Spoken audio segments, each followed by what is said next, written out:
नमस्कार, माझ्या चॅनलचं नाव आहे मिडल क्लास। मी आज तुम्हाला दाखवत आहे बोंबील फ्राय कसे करायचे।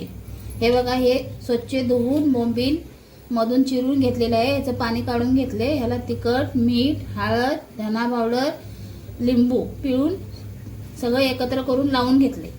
हे बघा, हे असे बोंबील आहेत। हे बघा, हे आता मी तुम्हाला तांदळाच्या पिठामध्ये तिखट,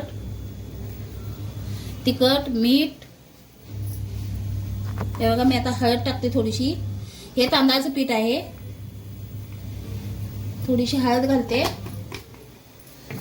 आणि मी त्याच्यामध्ये तिखट मसाला थोडा मिक्स करते।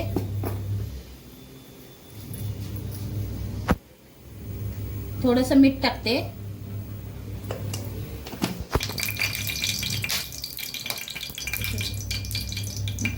हे बघा, मी तांदळाच्या पिठात मिक्स करून घेतले। ह्याच्यात तुम्ही रवा पण थोडा टाकू शकता।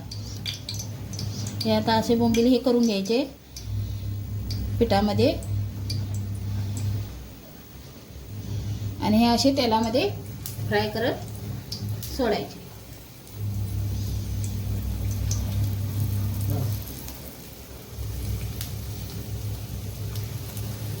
हे आता बोंबील फ्राय करायला मी ठेवलेलं आहे तव्यामध्ये।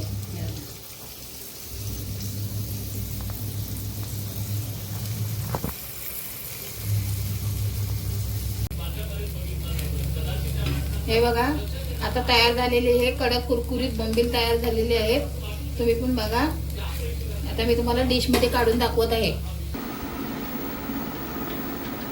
हे बघा, तयार झालेले कुरकुरीत बोंबील फ्राय आहे।